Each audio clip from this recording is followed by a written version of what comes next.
for any for a Abena Asari. I use a public committee no and a penny a woman right now. No, me asem ABPM or a Parliament of Ghana. Attorney General and na for Speaker of Babylon Akasa. Actually, not just any as I'm getting a crowd, which actually be a tribunal court now, whatever, or no dear, or say on TRC, him, as she not just say any as I'm getting a crowd. Attorney General, out to be at the money in the year, papa. A person for I feel any ever started to Media, like it to Mediano. Share my own now for Busia for Bia and so inside into me and kept Hanum a Ghana politics, Afenyo so. Like it to Mediano, and share Mobia inside and kept na Abena Coco.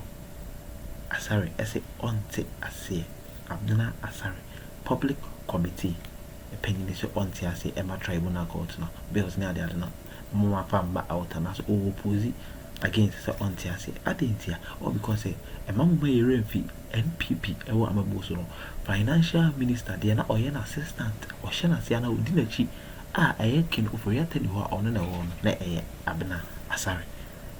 Osei Asari, Abena Osei Asari, or no, and an ever. To right now, a year, Attorney General, any abbe, a call for tribunal court near the other tribunal bills. The whole air bedroom, I should be attorney's watches, or no dear, and a court or an answer, a parliament and I or a peasant bill near to near passable and not as tribunal court near the other, or no dear, just say, I am share near the other to also oppose a tribunal court on TRC, no, at TRC, not just say. I share another baby. Oh, what I was say, yen, ye dear, you. Maybe some job be around Bravo, so Ghana politics Afenyo, so yen, and the news I wanted at Abraham. Or me uncle Ninkuti, their course or from Ghana politics there. A yen use a demo for any day, Abraham. Attorney General, at to be a man, but all too much, say, say, I am Shana, I am Shana, no. In every one train at the chance over, also I saw the edge Attorney General was said, the MD and Shana, no, put it still, say, all my tribunal court now, and Balai. Ghana politics Afenyo. The bill has two central purposes. One is to establish the jurisdiction, composition, and operation of the tribunals, what used to be known as the public tribunals in our history. The second is to create what we call an oversight, the Tribunals Oversight Committee.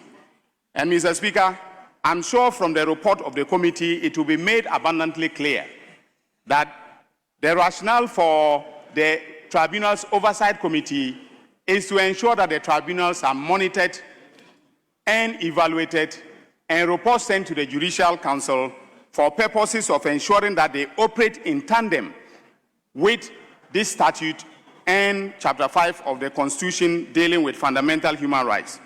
Mr. Speaker, tribunals have a history in our country, and I believe that the political history of this country cannot be written without mentioning the role that the public tribunals played in the past. The public tribunals were first established by PNDC Law 24, which is a 1982 law. It was amended by PNDC Law 78, and that created the regional tribunals, the district tribunals, and the community tribunals. Mr. Speaker, the basic distinction between the tribunals and the traditional courts was that the tribunals allowed for the participation of ordinary citizens in the administration of justice. And I believe that when we came into constitutional rule, the drafters of the Constitution saw it fit to provide in the Constitution that justice emanates from the people and must be administered in their name by the judiciary. In doing so, the drafters of the Constitution integrated the public tribunal system by incorporating in the structure of the judiciary the regional tribunal. So, Mr. Speaker, textually, there is a basis in the Constitution for the regional tribunal. So, Mr. Speaker, looking at the Constitution, Article 142 of the Constitution establishes the regional tribunals, and they are granted jurisdiction that is equivalent to the criminal jurisdiction of the High Court. And then also, if you go to Article 126 of the Constitution, it says that Parliament has the power to create such lower courts and tribunals as it shall please. And so, Mr. Speaker, there's a textual basis for the establishment of the tribunals to supplement the work of the current judiciary. Mr. Speaker, as I hinted earlier, the idea of bringing back the tribunals is first of all to allow for the participation of ordinary citizens in the administration of justice. Currently, but for the existence of the jury system, ordinary citizens do not participate in the administration of justice. What we are proposing to do is to allow for a panel system chaired by a chairman of the tribunal that will be a lawyer, equivalent to someone who could be appointed to become to be a justice of the High Court for the regional tribunals, and then also lawyers that qualify to be appointed to head, or to be justices of the Circuit Court, to be the chairpersons of the district tribunals. And then we will have panel members, as it used to be in the past under the PNDC law 78, so that they will be the representatives of the people participating in the administration of justice.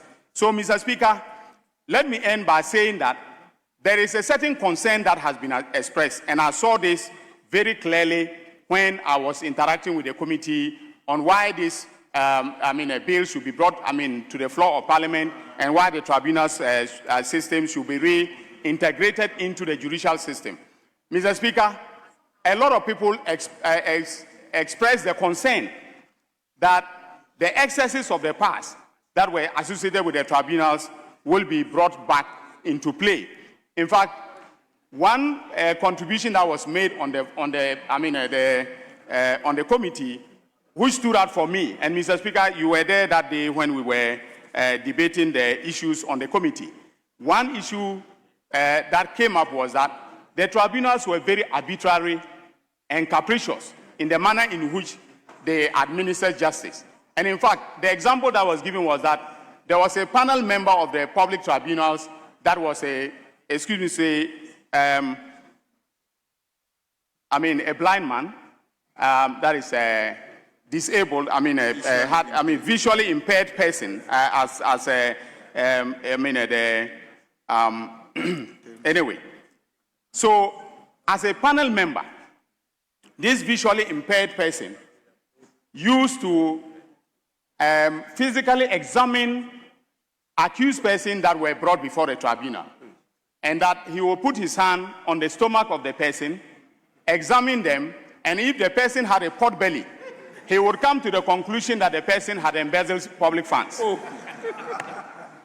And that this is how justice was administered by the public tribunals. From the mind. Mr. Speaker, I am happy to say that this bill seeks to make that a thing of the past. This bill requires that the tribunals, when established, will comply with Chapter 5 of the Constitution. We have institutional safeguards, procedural safeguards built into the bill, so that when enacted into law, the example that I have given about measuring a person's criminal conduct by the size of the stomach will not happen again. And that is why, Mr. Speaker, I said earlier that we want to establish an oversight committee that will evaluate and ensure that evaluate the work of the tribunals and ensure that any excesses are reported to the Judicial Council for purposes of taking action. And then also we will have a decentralized system for monitoring their activities, so that the excesses of the past that people like my very good friend, the Honorable Abena Osei, fear about will not take place any longer. So, Mr. Speaker, with these few words, I will urge that the motion for the second reading of the Tribunals Bill 2026 be now read. I thank you. Yeah. Honorable Minister for Justice, why did you even mention my sister's name? Yes, Abena, let's hear. Abena, okay, let's hear you. Thank you very much, Mr. Speaker. Mr. Speaker, first and foremost, my name is not Abena Osei. My name is Abena Osei Asari. It's hyphenated. And then 2, Mr. Speaker, that notwithstanding, I engaged him. I expressed certain, disagreements with what he had brought to us, because I told him that with the mention of tribunal, what comes to mind is the PNDC era and the atrocities that were committed. And so it is not that I fear this, but then the sentiments that comes with the tribunal is what I talked about. So respectfully, I would want my Honorable Attorney General to withdraw that statement that it is this thing that Honorable Abena Osei fears. Respectfully. Honorable. And Mr. Speaker, respectfully, I oppose this. Yes, Honorable member for Etiwa East, you'll be debating it. So I'll give you the floor Ranking, can I give the chance to the chairman to actually come out with this committee's report? Then afterwards we open the floor for debate.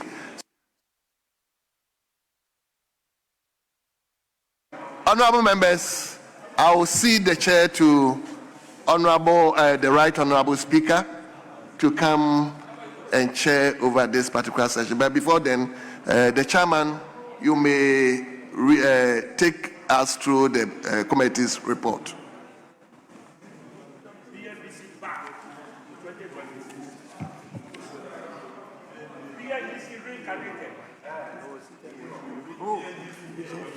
This is another school. We've already, the former schools have got this last school that is there.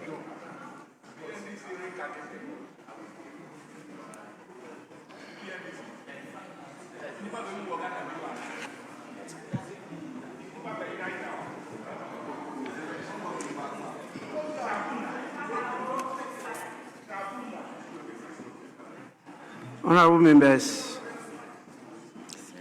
the second deputy speaker just gave me a brief on the state of the business of the House.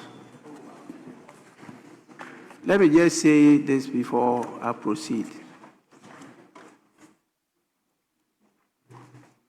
There's great wisdom in the statement that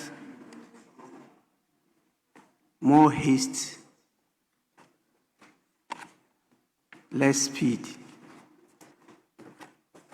Go and reflect over it. More haste, less speed.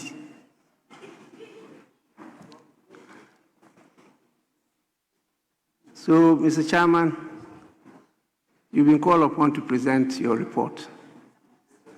You may do so now. Mr. Speaker, I'm exceedingly grateful.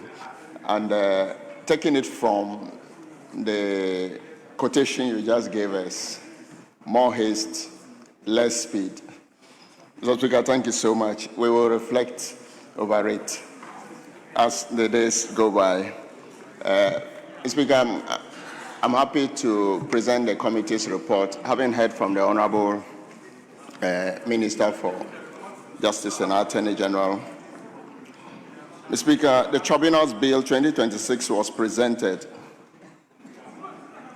by the Honorable Minister for Lands and Natural Resources and Member of Parliament for Elembele, the Honorable Ama Kofi-Boa, on behalf of the Honorable Attorney General and Minister for Justice and Member of Parliament for Bolgatanga East, the Honorable Dominic Akuritinga-Yeni, in accordance with Article 106(1) of the 1992 Constitution and the Standing Orders of Parliament.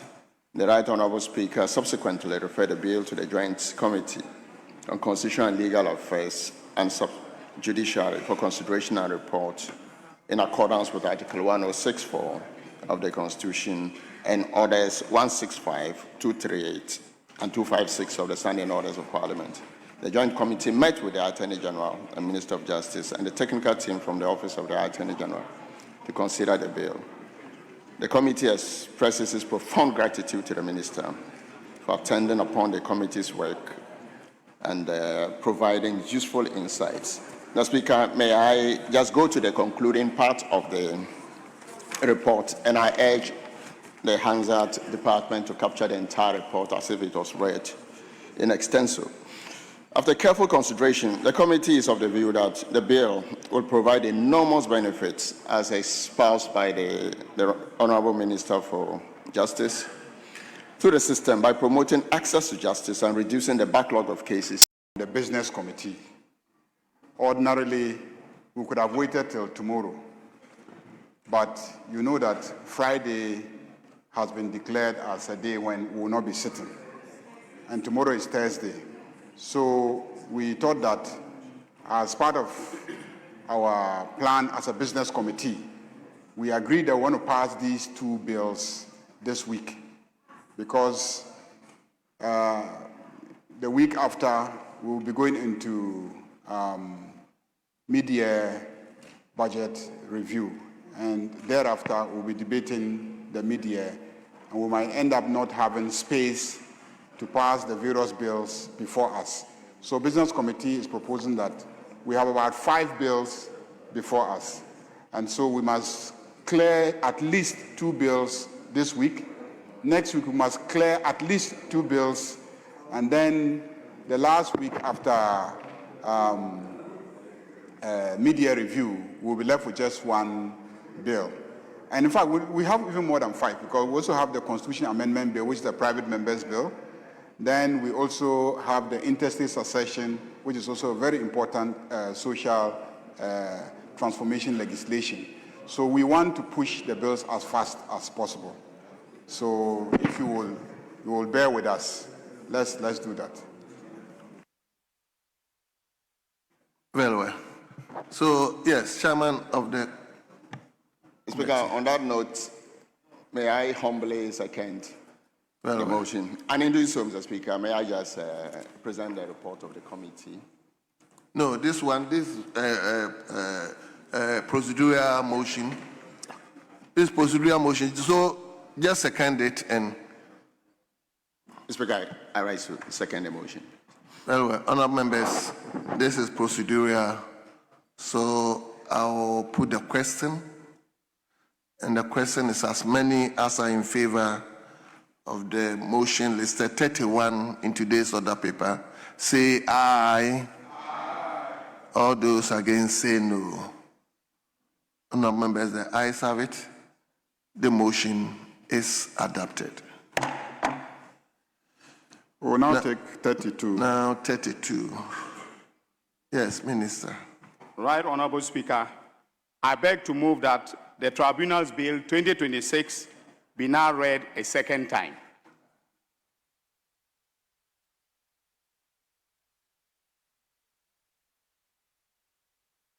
Very well.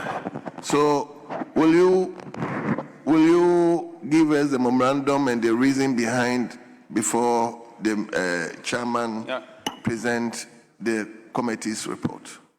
Thank you very much, Mr. Speaker. Mr. Speaker, there was some debate here yesterday about whether or not this is the settled practice of Parliament and that we can proceed as ministers to give the underlying rationale and the mischief that is sought to be cured by a bill before the report of the committee is taken.